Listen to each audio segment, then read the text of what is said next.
My son sent me an $18 bottle of Jameson for my 58th birthday. I sat in my cramped Toledo apartment, holding the brown paper bag David had dropped off without even coming inside. The price tag was still on it. $18.99 from Toledo Liquor Mart, but it wasn't the cheap whiskey that stopped my breath. It was the note tucked under the bow, written in David's familiar handwriting. Dad, hope this helps wash down another year of disappointment. Maybe next year you'll actually accomplish something worth celebrating. David. I read it twice. Set the bottle on my kitchen counter next to the stack of medical bills. Didn't throw anything. Didn't call him back screaming. I just smiled. Because what David didn't know was that I'd been planning his birthday gift for months, too. And mine wouldn't cost $18. It would cost him everything he thought he knew about his old man. Let me take you back 18 months to understand how we got here. March 15th, 2023. Henderson Manufacturing's final day. 47 employees gathered in our main assembly hall for the last time.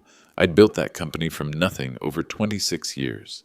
CNC machines, powder coating lines, overhead cranes that could lift 8 tons. We made precision parts for automotive, aerospace, municipal contracts. But the supply chain disruptions, rising material costs, and 3 major clients defaulting on payments within 6 months created a perfect storm. My personal guarantees on equipment loans meant everything had to go. The factory, my house, my car, even my late wife's jewelry. The final tally was brutal. $847,000 in personal losses. I shook every employee's hand that last day, promised them references, gave them my personal cell phone number. Some of these people had worked for me for 15 years. My son David, he didn't show up. Instead, he texted me, "Dad, maybe this is for the best. Sometimes you need to know when to quit." 3 weeks later, I had a heart attack in the emergency room. Stress-induced. The ambulance ride alone cost $400. Hospital bill came to $23,147. Insurance covered maybe half. David visited me once, brought flowers, spent 10 minutes looking uncomfortable and checking his phone. Jessica, my daughter-in-law, kept apologizing for him. Sweet girl. Didn't understand why her husband seemed ashamed of his father lying in a cardiac care unit. That's when David started working at Hayes Auto Group. Robert Hayes, Jessica's father, owned the biggest dealership in Toledo. 3 lots, 40 cars on average, $3.2 million in annual revenue. Robert had always been successful, always been everything I apparently wasn't. The first family dinner I missed was Father's Day. David called to cancel. "Dad, we're doing something with Robert's family instead." You understand. I understood perfectly. By September, David had stopped coming to family dinners entirely. When Jessica would suggest including me, I'd hear David in the background. He's having another rough patch. Maybe when things stabilize, but I could hear the real conversation happening, the one where my son compared his failed father to his successful father-in-law. At Thanksgiving, my neighbor Mrs. Patterson mentioned seeing David at the grocery store. He told everyone in the checkout line that you were between opportunities. Such a polite way to put it. Between opportunities. Like bankruptcy was a career choice. The comments started subtle. Dad's always been more of a dreamer than a businessman. Then sharper. Some people just aren't built for success. Then cruel. Maybe I should have learned from Robert instead of you. Each one landed like a physical blow.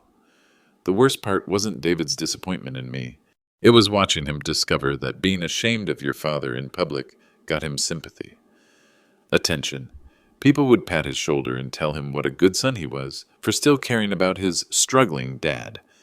David found out that my failure made him look noble. Christmas dinner was at Robert's house. Big spread. Prime rib, wine that cost more than my monthly grocery budget. Robert insisted I come. Good man, Robert. Always treated me with respect. But David spent the entire evening talking about the dealership. How much he was learning. How Robert was teaching him real business principles. How grateful he was to have a mentor who actually knew what success looked like. I sat there eating $20 a pound beef, listening to my son use me as his origin story, the cautionary tale that made his new life more impressive. Jessica kept trying to change the subject. Bless her heart. After dinner, Robert pulled me aside. Bill, how are you holding up? Really? Better than people think, Robert. Sometimes losing everything shows you what you're really made of. He looked at me for a long moment. If you need anything, I might take you up on that. What I didn't tell Robert was that I'd already started taking him up on it. 3 months earlier, I'd walked into his office and asked for a loan. $300,000. 5-year term, 3.5% interest. What's it for, Bill? Getting back on my feet. The right way this time. Robert wrote the check that afternoon. Didn't ask for collateral beyond my signature. Didn't lecture me about business fundamentals or risk management. Just handed over the money and said, I believe in you. David never knew about that loan. Neither did Jessica. But it was Robert Hayes' $300,000 that funded everything that came next. What David really didn't understand was how Robert Hayes had become so successful in the first place, and what role the man he was so ashamed of had played in that success. That conversation was coming, sooner than my son expected. The call that changed everything came 3 days before my birthday. I was sitting in my apartment, going through invoices from my new attorney, Patricia Wells. We'd been working together for 14 months on something I called Project Phoenix. The paperwork was spread across my kitchen table. Purchase agreements, asset valuations, client contact lists. My phone rang at 8:30 p.m. David's name on the screen. I could hear voices in the background when I answered. Laughter. The clink of glasses. A dinner party. Dad? David's voice was slightly slurred. He'd been drinking. Hi, son. How are you? I'm great, actually. Really great. We're at Robert's house for dinner. Jessica made that salmon thing you like. I could hear Jessica in the background. David, maybe we should... No, it's fine. Dad needs to hear this. His voice got louder, more confident, the voice of someone performing for an audience. Hear what, David? The truth about where I am versus where you are, about what success actually looks like.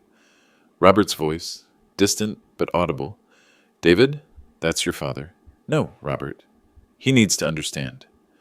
I've learned more about business in 2 years working for you than I learned in 30 years watching him. My grip tightened on the phone. David, you're drunk. I'm honest. Finally. Do you know what Robert taught me yesterday? How to read a P&L statement, how to calculate inventory turnover, how to build something that lasts.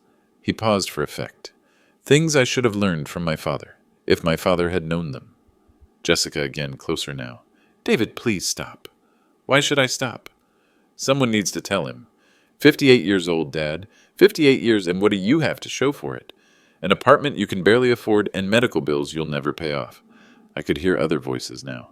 Robert's family, Jessica's mother, all listening to my son dissect my failures, like a case study. I'm embarrassed, Dad. I'm embarrassed to tell people what you do for work because you don't do anything. I'm embarrassed to bring Jessica to family dinners because there is no family left to have dinner with. The words kept coming, each one sharper than the last. Robert built Hayes Auto Group from 1 lot to 3 lots, 23 years of steady growth. Do you know what his secret is? He doesn't quit when things get hard. He doesn't make excuses. He doesn't blame the economy or supply chains or bad luck. David, my voice was quiet, he takes responsibility.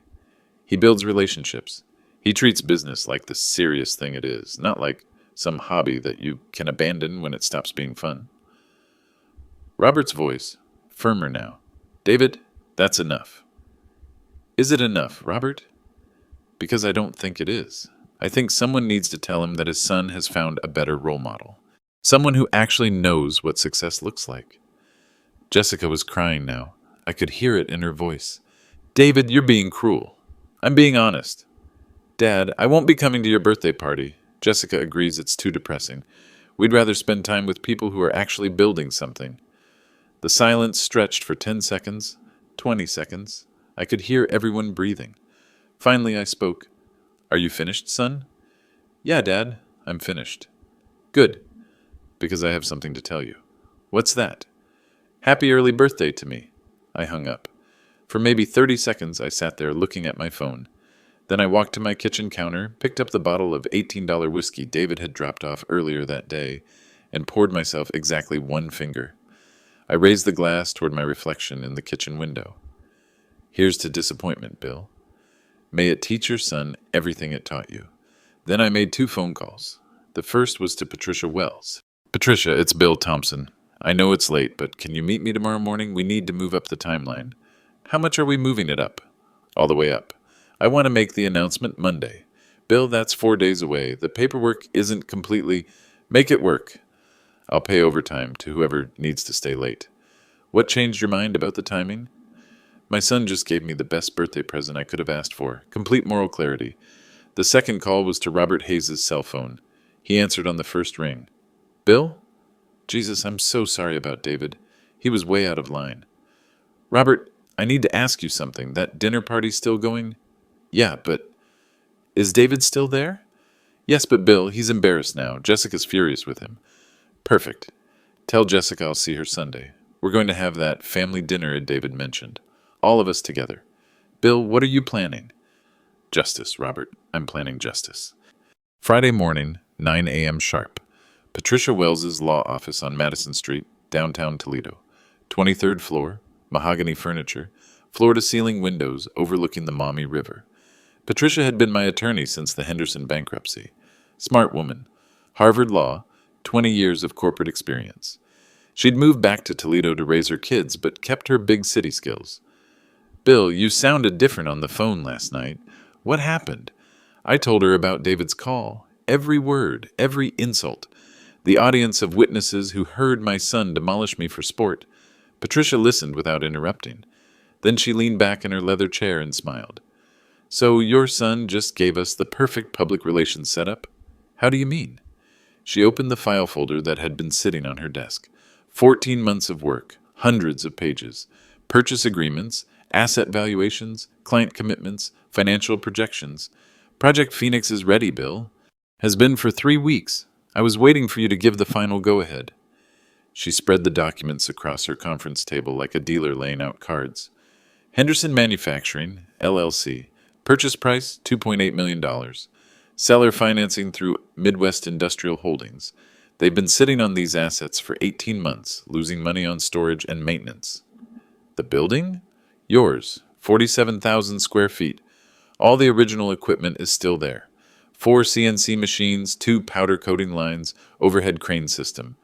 The buyers thought they'd strip it for parts, but there were no buyers. What about clients? Patricia smiled wider. Remember those personal relationships you built over 26 years? Turns out they were worth more than you thought. She pulled out another folder, 3 signed letters of intent. Autotech Industries, $400,000 annual contract. Morrison Steel, $350,000. He named to 50 to high. Cleveland Municipal Services, $450,000.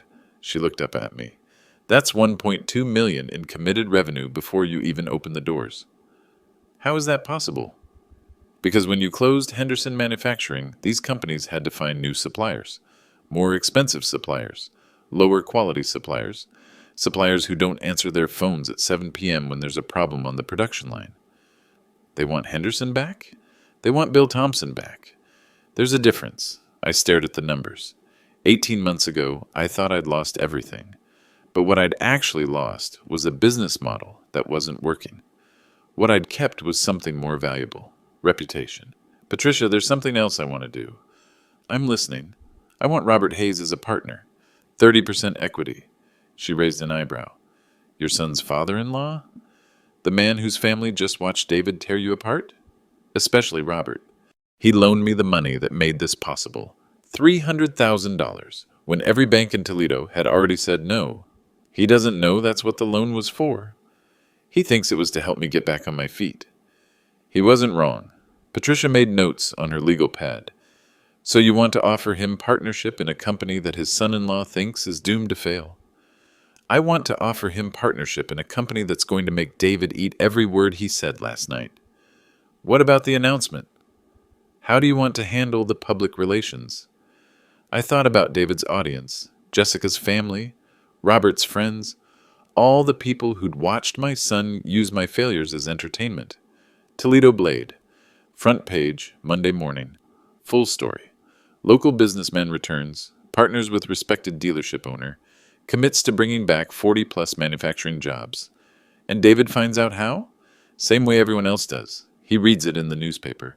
Patricia was quiet for a moment, reviewing the timeline. Bill, this is going to work. The numbers work, the contracts work, the financing works. But are you sure about the timing?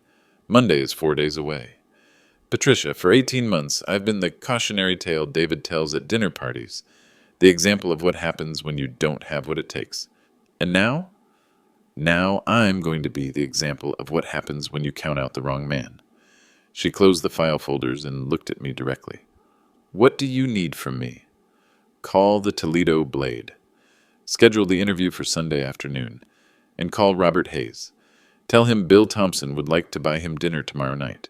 We have a business proposition to discuss. Anything else? I stood up and shook her hand. Yeah, make sure David's name appears nowhere in any of these documents. This company belongs to people who believe in it. Saturday afternoon, 2:30 p.m., Hayes Auto Group on Reynolds Road. The dealership stretched across 2 city blocks. 40 cars gleaming in the autumn sun. A dozen customers wandering the lot, kicking tires, peering through windows. The kind of steady business that builds generational wealth. I parked my 15-year-old Honda between a new Ford F-150 and a Chevy Silverado. Both trucks cost more than I'd made in the last 6 months combined. Robert's office was in the corner of the showroom. Glass walls, family photos everywhere, pictures of Jessica's wedding, David in his college graduation gown, Robert shaking hands with Toledo's mayor at some charity event. He saw me walking across the showroom floor and waved me in. Bill, good to see you. How are you holding up after last night? Robert Hayes was 61 years old, silver-haired, the kind of man who wore pressed shirts even on weekends. Self-made success, but he wore it quietly. Never made anyone feel small about their circumstances. Actually, Robert, that's why I'm here. I sat down across from his desk. Between us was a photo of David and Jessica at Christmas, smiling in matching sweaters. Happy couple. Or they had been. I pulled the brown paper bag from my coat pocket and set it on his desk. I wanted to share something with you. This is what David sent for my birthday. Robert's expression shifted as he looked at the bottle. $18 whiskey. Price tag still attached. Bill, you don't need to... Read the note, Robert. He unfolded the small piece of paper. I watched his face change as he read David's words. Dad, hope this helps wash down another year of disappointment. Maybe next year you'll actually accomplish something worth celebrating. Robert set the note down carefully, like it might explode. Jesus Christ, Bill, I had no idea he was capable of writing that? Or thinking it. Either. Both. He looked at the bottle again. This is cruel. It gets worse. He dropped it off without coming inside. Didn't even wish me happy birthday. Robert pushed the bottle away from him, toward the center of the desk. Bill, I don't know what to say. David was raised better than this. Was he? Or was he raised to believe that success is the only thing that matters, and failure makes you worthless? Robert's silence was answer enough. Robert, I can't keep this bottle. Every time I look at it, I remember that my son thinks $18 is what our relationship is worth. So why bring it to me? Because you've built something worth celebrating. 30 years in business, 3 dealership locations, a reputation that means something in this town. I gestured toward the showroom. You've earned the right to drink good whiskey.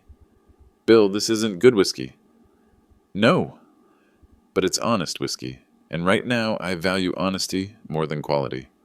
Robert picked up the bottle, studied the label. You know what bothers me most about this? What's that? David works for me. He represents my business. If this is how he treats his own father, what does that say about his character? Maybe it says he's learned to value the right things. Bullshit. Robert's voice was sharper than I'd ever heard it. A man who treats his family like garbage will eventually treat everyone like garbage. It's just a matter of time. He stood up and walked to his office window, looking out at the lot full of cars and customers. Bill, can I ask you something personal? Shoot. How are you doing? Really? Not the public answer. The truth? I'd been waiting for this question for months. Better than people think, Robert. Much better. What does that mean? It means that losing Henderson Manufacturing taught me the difference between having a business and being a businessman. And I'm still a businessman. I just needed better business. Robert turned back toward me. Something in my voice had caught his attention. Bill, What aren't you telling me? Robert, what would you say if I told you that David's timing with this gift was perfect? That it came at exactly the right moment? I'd say that sounds mysterious. Would you be interested in a business proposition? From you? From me? Robert sat back down, leaning forward in his chair. I'm listening. Tomorrow night, dinner at Giuseppe's on Summit Street, 7 p.m. Bring Jessica if she wants to come. We'll discuss the details then. What kind of business proposition? The kind that might change how your son-in-law sees the world. Robert was quiet for a long moment, studying my face. Bill, David hurt you badly last night. Are you sure you're thinking clearly? Robert, I've never thought more clearly in my life. And this proposition involves David somehow? Only indirectly. It involves second chances, partnerships, and proving that character matters more than circumstances. Robert picked up David's bottle of whiskey again. You know what? I think I'll keep this. Put it on my shelf as a reminder. Reminder of what? That sometimes the most expensive lessons come in the cheapest packages. I stood up to leave. Robert, one more thing. Don't mention this conversation to David or Jessica. Not yet. Why not? Because tomorrow night we're going to discuss something that will make this conversation look like small talk. Should I be worried? Should you be excited? He smiled for the first time since I'd walked into his office. Giuseppe's, 7 p.m. I'll see you there. David called me Tuesday morning at 7:15 a.m. I was drinking coffee, reading the Toledo Blade business section. The teaser article was already there, buried on page 3. Local manufacturing renaissance. Mystery buyer eyes Henderson assets. My phone buzzed. David's name on the screen. Dad, what did you tell Robert? No greeting, no small talk, straight to panic. Good morning to you too, son. Don't play games with me. Robert's been acting weird since Saturday. Jessica says he seemed upset after you visited the dealership. Did she now? What exactly did you tell him? I took a sip of coffee, let the silence stretch. I thanked him for being a good father-in-law to you. Bullshit. He asked me yesterday if I was happy with my career choices. He's never asked me that before. Maybe he's taking a renewed interest in your professional development. Dad, I'm serious.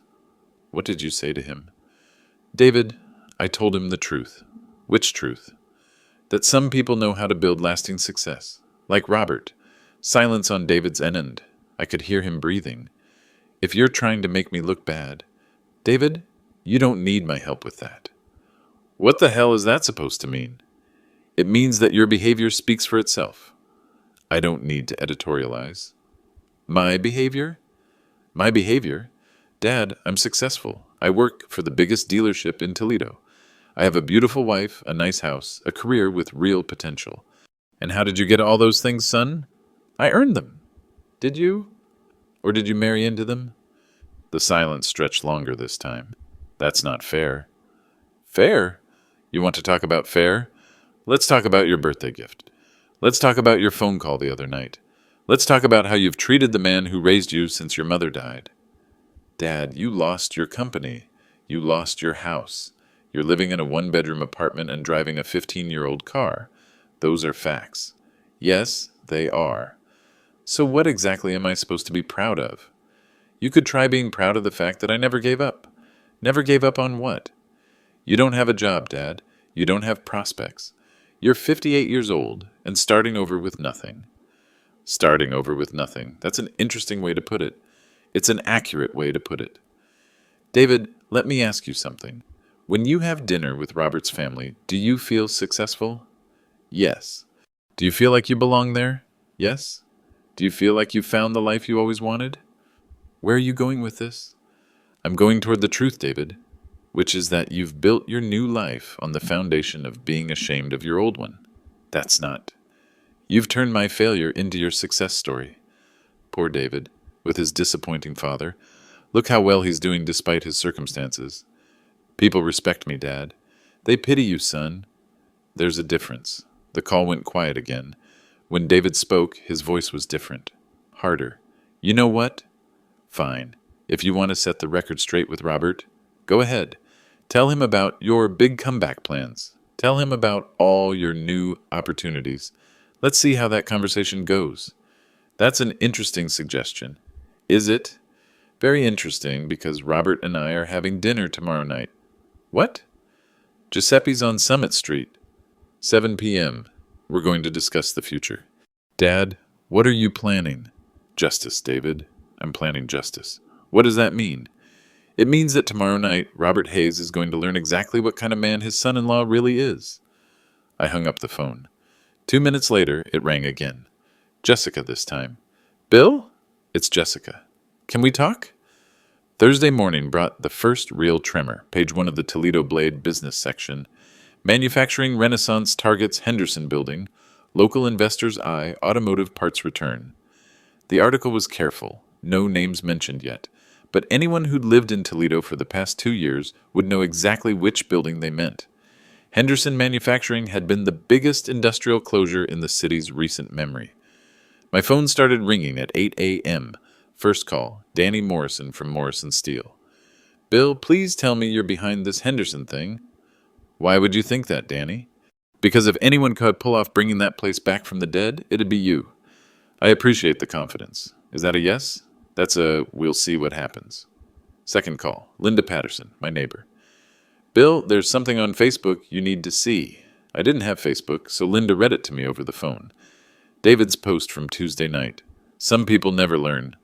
Still building castles in the air. When will this end? The comments underneath were telling.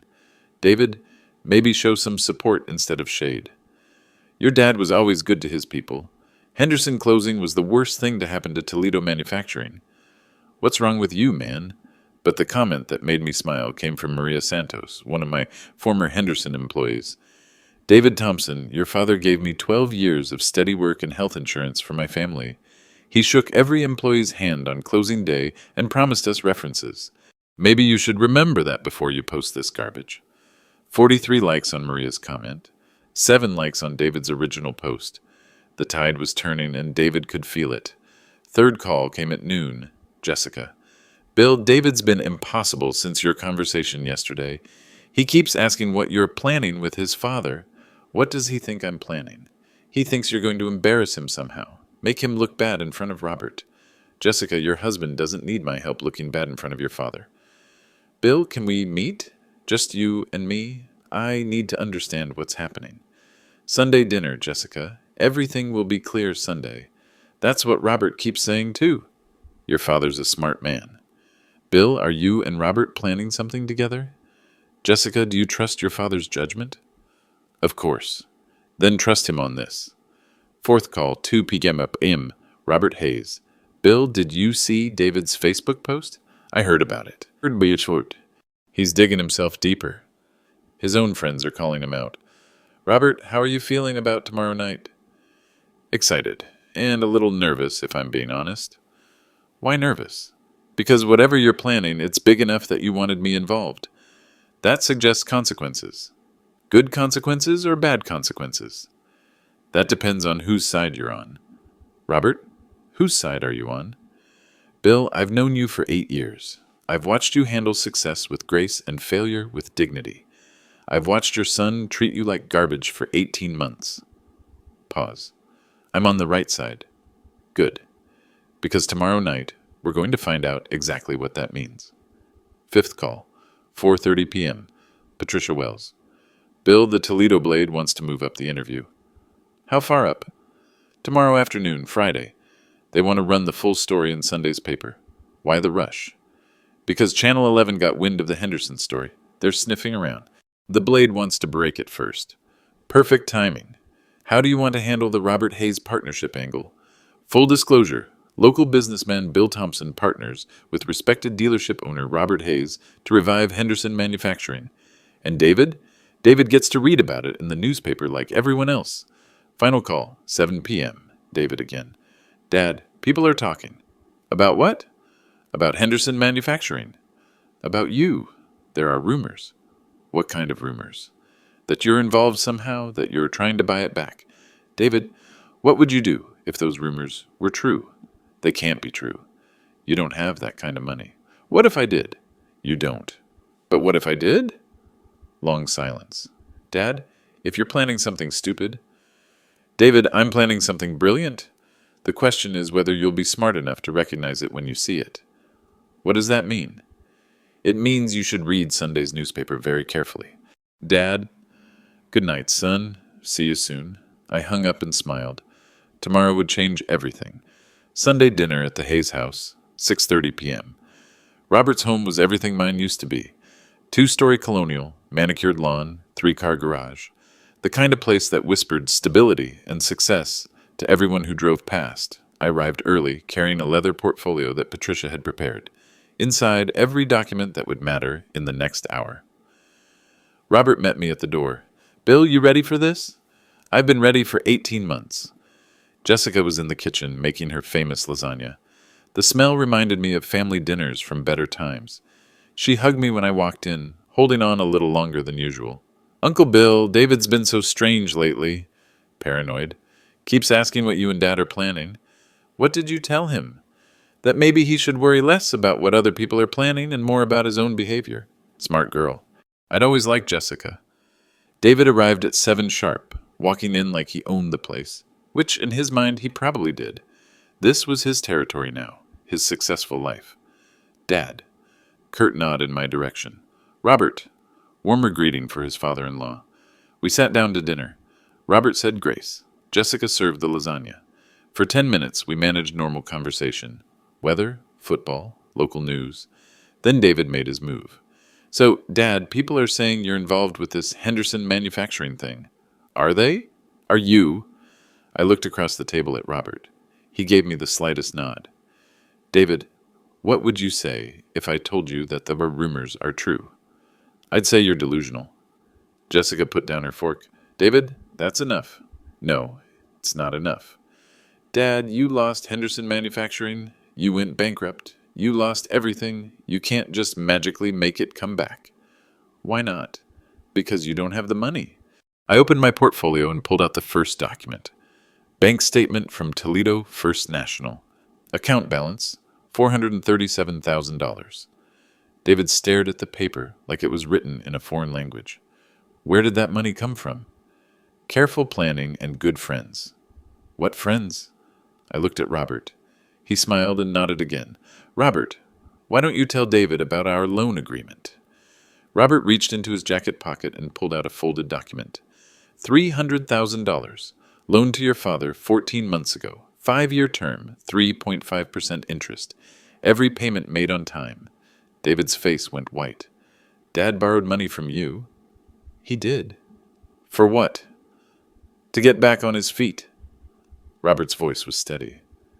Which, as it turns out, he's done quite successfully. I pulled out the second document. Purchase agreement for Henderson Manufacturing, signed and notarized. $2.8 million, David. Finalized yesterday. That's impossible. Third document. Client contracts. Autotech Industries, Morrison Steel, Cleveland Municipal Services. $1.2 million in committed annual revenue, before we even reopen. David was gripping the edge of the table now. This doesn't make sense. How could you hide this from us? Hide it? David, I've been building this for over a year. You just weren't paying attention. Jessica was staring at the documents, then at her husband, then back at the documents. Bill, this is incredible. You're really bringing Henderson back? We are, Jessica. Robert and I, as partners. David's head snapped toward his father-in-law. Partners? Robert's voice was calm, matter-of-fact. 30% equity. Your father offered, I accepted. Why? Because your father is the most honorable businessman I've ever met, and because Henderson Manufacturing is going to be very profitable. I pulled out the final document. Employment contracts for 23 former Henderson employees.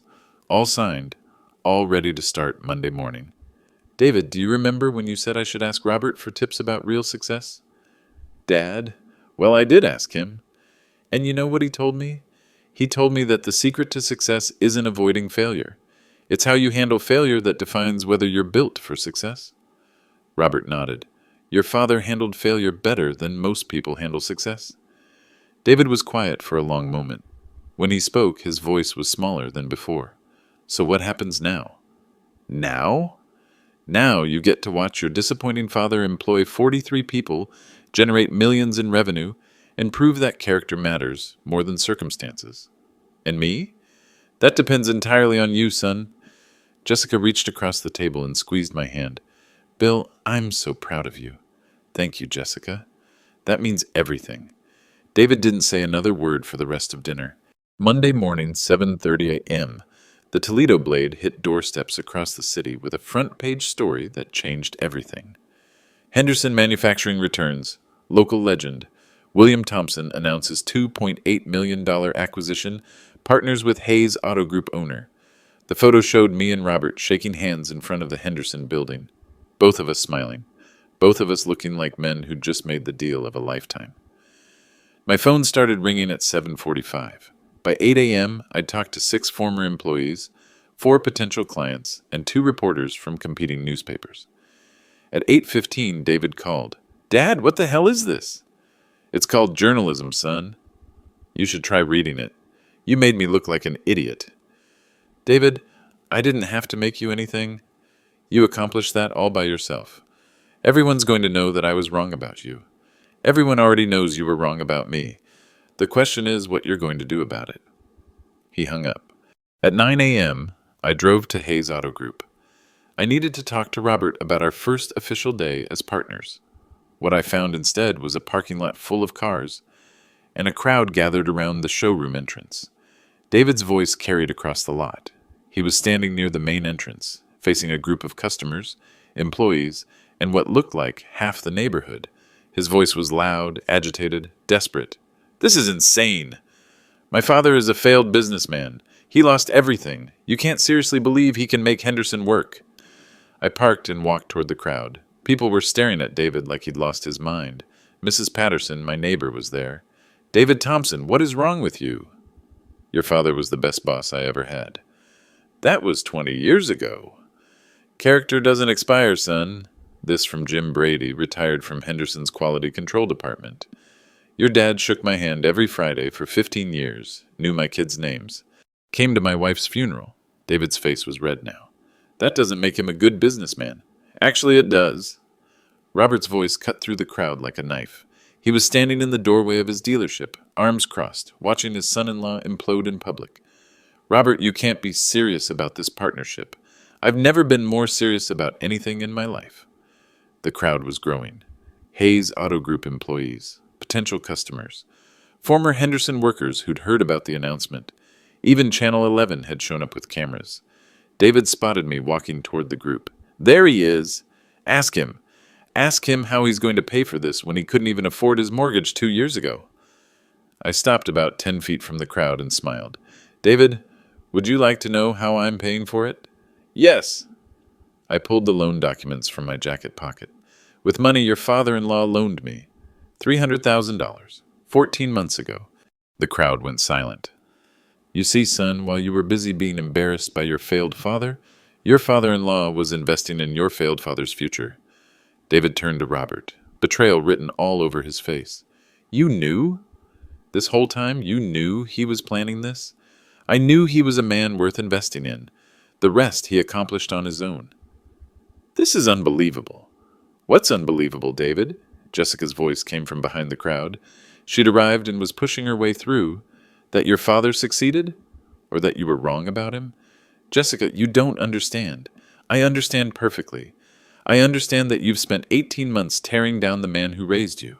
I understand that you've been ashamed of your own father. And I understand that you've been wrong about everything. The crowd was watching this like a soap opera. Family drama playing out in real time in front of Hayes Auto Group.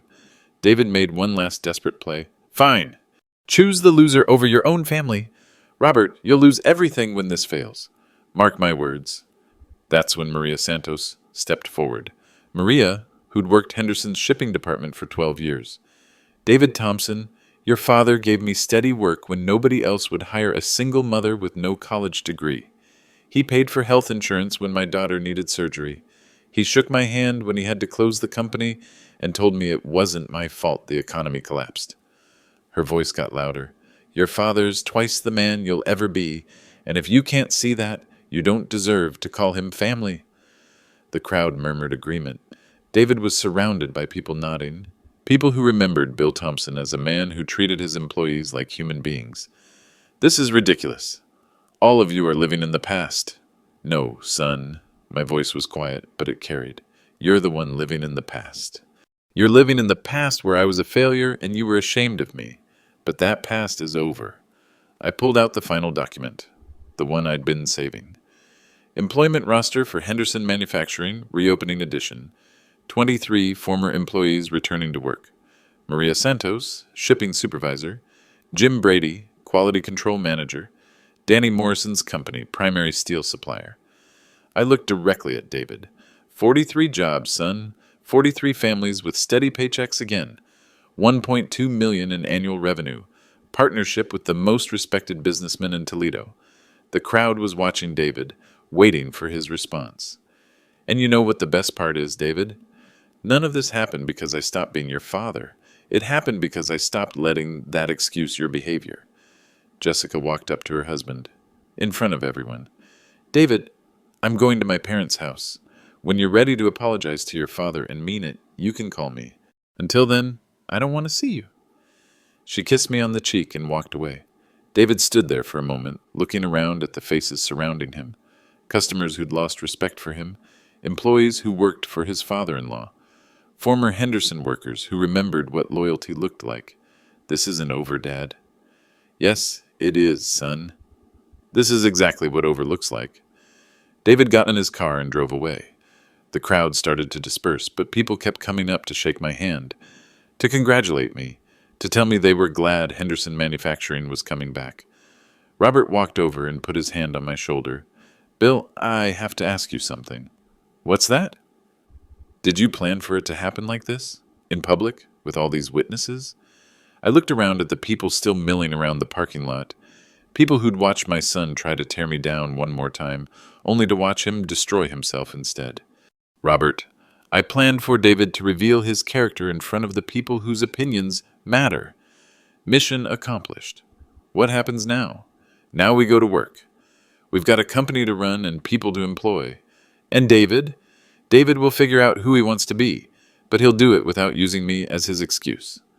Robert smiled and shook my hand. Partners? Partners. 6 months later. Henderson Manufacturing employed 31 people. The Hayes-Thompson partnership had expanded to include a second automotive parts line. Robert's investment had returned 200%. The whiskey bottle still sat on Robert's office shelf. Reminder that sometimes the most expensive lessons come in the cheapest packages, he'd tell visitors. David had resigned from Hayes Auto Group the day after our parking lot confrontation. He was working at Miller Ford across town now. Smaller dealership, lower pay, no family connections to smooth his way. Jessica had filed for separation in December. She was living with her parents, working as a bookkeeper for a local accounting firm, independent for the first time in her adult life. I saw her every Sunday at Robert's house for family dinner. The seat where David used to sit remained empty. On a cold February evening, my phone rang. David's name on the screen. Dad? Hello, son. I wanted to call and tell you something. I'm listening. I was wrong. About everything. About you. About what success means. About how I treated you after Henderson closed. I know you were wrong, David. I embarrassed myself. And I embarrassed you. And I lost Jessica because I was too proud to admit it. Yes, you did. Can we talk sometime? Like, really talk? Not over the phone. I looked out my window at the Henderson Manufacturing sign lit up against the Toledo skyline. Third shift was heading home. Day shift would arrive in 4 hours. Steady work, steady paychecks, steady purpose. David, I never stopped loving you, but I stopped letting that love excuse your cruelty. I understand. When you're ready to be the son I raised instead of the man disappointment made you, you know where to find me. What does that mean? It means I won't accept less than that. Not anymore. Dad, I want to try. To be better. To earn back what I threw away. Then we'll see what happens. Can I come by the factory sometime? See what you've built? Henderson Manufacturing is open Monday through Friday, 7 a.m. to 7 p.m. Visitors welcome. Thank you, Dad. Don't thank me yet, son. Thank me when you've earned it. I hung up the phone and smiled. Some lessons take longer to learn than others, but they're always worth the wait.